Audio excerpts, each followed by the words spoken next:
Boris Johnson and Nadine Dorries' youth fund has been quietly cut by £58 million under Rishi Sunak. We're going to read into this exclusive from iNews, you guys.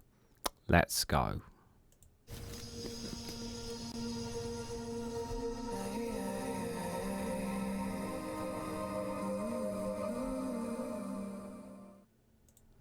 Good morning, good afternoon, good evening, wherever you are in the world. This is Reganelite here with an exclusive from iNews with the headline of Boris Johnson and Nadine Dorries' youth fund has been quietly cut by £58 million under Rishi Sunak.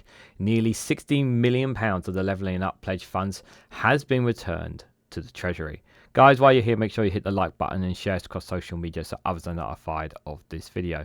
What's this? A youth fund by Boris Johnson and Nadine Dorries? Yes. Boris Johnson and Nadine Dorries had set up a youth fund when Nadine Dorries was culture, media, sports, and Boris Johnson was the Prime Minister. For all the problems and all the faults and all the issues around, yes, these two people of all people, they actually had a youth fund set up for kids. And when we'll read into this in a moment, and you'll see that the scheme is actually not that bad on paper. It seems like a very good idea to help get kids get more curriculum and whatnot. It sounds really good on paper. And it looked like it may have been something that the Conservatives were generally going to push. Something that Boris Johnson kind of wanted to push into. And Nadine Dorries fully backed it because was fully behind it. But clearly, once again, this is once again an example of Rishi Sunak and how out of touch, out of character, out of mind that he is when it comes to the realities of not wanting to give people better opportunities in the world. It's very frustrating. Again, it feels like a rinse and repeat when we talk about how terrible this Conservative government is. But it's kind of weird to be talking about a youth fund that could actually benefit people, and it's coming from Boris Johnson and Nadine Dorries. That does raise a lot of questions as to like, what? This doesn't seem right. So what is this youth fund? Well, let's read a bit more into this thing, guys. So Boris Johnson and Nadine Dorries' policy to improve the lives of young people has been cut under Rishi Sunak government, the eye has learned. The rollout of the National Youth Guarantee Initiative announced in 2022 has been slow to make progress on targets to give 11 to 18-year-olds more opportunities to access extracurricular activities.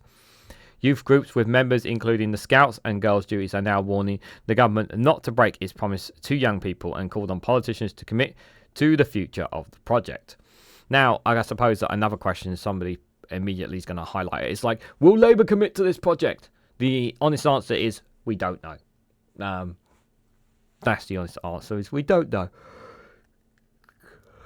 because we don't know where the budgets and the economy is going to be like, and we know that Labour are sitting on the fence on a lot of things as well, which doesn't help their position. So the honest answer is about on Labour position is we just don't know. So, launched in 2022, the National Youth Guarantee is a 560 fund, created by the former Prime Minister and Ms Dorries when she was Culture Secretary. It promised that by 2025, every young person in England would have access to regular extracurricular activities, trips away from home and opportunities to volunteer. Now, straight away off the bat, is £560 million enough for every young person in England? It just feels like it feels like to me that's not enough. And why only England? Why have we not got this initiative in? Do they have? I'm assuming they have. Do they not have similar initiatives in Wales and Scotland, or do they not have the funds and they didn't want to initiate funds for Wales, Scotland as well? Answers on a postcard, please. It was announced following the government's youth review in 2020, and was subsequently included as part of Mr Johnson's flagship Levelling Up agenda. At the time, Mr Johnson said his government wanted to break the link between geography and destiny, so that no matter where you live, you'd have access to the same opportunities. However, accounting documents from the Department of Digital Media and Sports, the DCMS, shows that £100 million of funding from the National Youth Guarantee has been unspent in the past 2 years. Yeah, so they've not touched it, basically, with nearly £60 million cut from the programme entirely. A Whitehall source told the Eye that some of the unspent funding may end up being used at a later date. But £58 million has already been returned to the Treasury.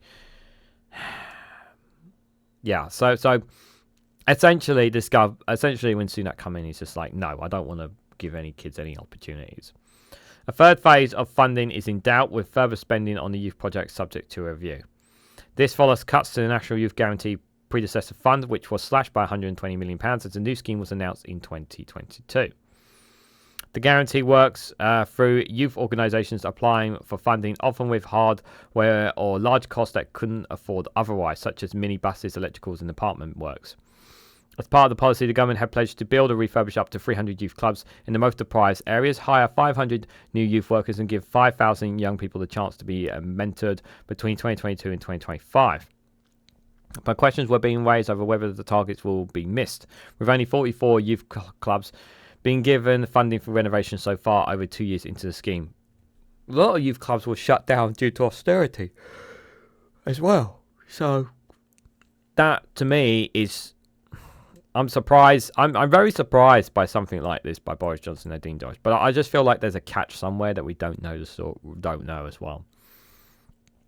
The revelation about the funding cut is also likely to anger Ms Dorries, who quit as an MP last year and has become one of Mr Sunak's most outspoken critics. At the time the policy was announced, she said, "I want every young person, no matter where they're from, to get the best start in life." The Prime Minister has faced repeated criticism for levelling up schemes failing to perform, and with Parliament's Public Accounts Committee reports in March there was not any compelling examples of levelling up schemes delivering well. Charities had welcomed the National Youth Guarantee, with leaders of the Duke of Edinburgh Award and the Children in Need previously expressing their delight at the funding arrangement. Now, youth sector leaders are upset at the latest round of cuts, which they say will have a huge impact on the future of young people. Jacob Diggles, the UK's Youth Chief Impact Officer, said the government has recognised the huge pressures on the youth people's mental health, school attendance, employment prospects and even physical safety. However, recognising the problem is not enough. Serious action is needed. Though the National Youth Guarantee, the government has made a promise to young people, it must deliver on that and not let them down. There is a potential for many thousands more young people to benefit from such experience, but it needs reliable funding. Sadly, we have seen widespread cuts to public spending on youth services across the country. This is despite our own untapped research showing that for every £1 invested in youth work, the benefit to taxpayers is as much as £6.40, and how youth work is already saving the government £3.2 billion a year through improved education and employment outcome and positive impacts on mental health. Untapped is a market research firm focused on the youth audience. Spokesperson for the Back Youth Alliance, which represents groups including the Scouts, Girls Guide and the Duke of Edinburgh's Awards, among others, said that the scheme should continue for the sake of our young people. They said many organisations have benefited immensely from the funding behind the National Youth Guarantee.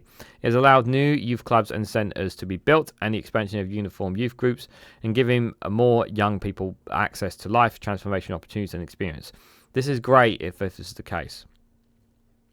But the last 14 years have seen local authorities spend on youth services fall to 1/4 of what it was a decade ago, a real terms cut of £1.1 billion per annum. This has left many areas without essential youth services, depriving young people of vital support and opportunity. The loss of the National Youth Guarantee going forward will damage the youth sector further. We want to see all parties commit to fulfil the needs of the youth sector beyond 2025. A DCMS spokesperson told the Eye that the scheme will still set to spend £500 million, but declined to say how many youth centres would be funded. The spokesperson has said, "We remain firmly on target to meet our commitments to invest £500 million in the new youth clubs and services. To date, 227 projects have been allocated a portion of the £250 million via the Youth Investment Fund, and will announce further to be made over the coming months."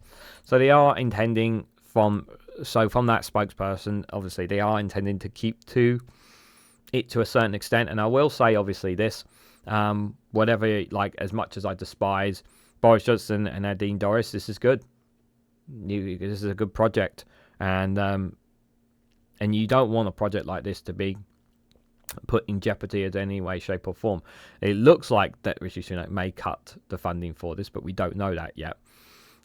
We don't know for sure. There's obviously the rumours and the teasers, but I will give credit to Boris Johnson and Nadine Dorries on this project. You have to. This is something that's going to help youth clubs, help firms, and they were going to put funding behind this. They literally were, for all the things, all the faults that that Boris Johnson is. This is a good thing, if so. Whether Labour will continue it on is another thing. I mean, it makes logical sense for them to continue it on if they come into power at the next general election. I imagine if they didn't, it would get highlighted very quite easily by the right-wing media, saying that they don't want to invest in youth and kids and whatnot. I think that's the highlight that will kind of get blown up if Labour does not commit to something like this, or at least have a similar scheme as such to it. But we are talking about a lot of money as well.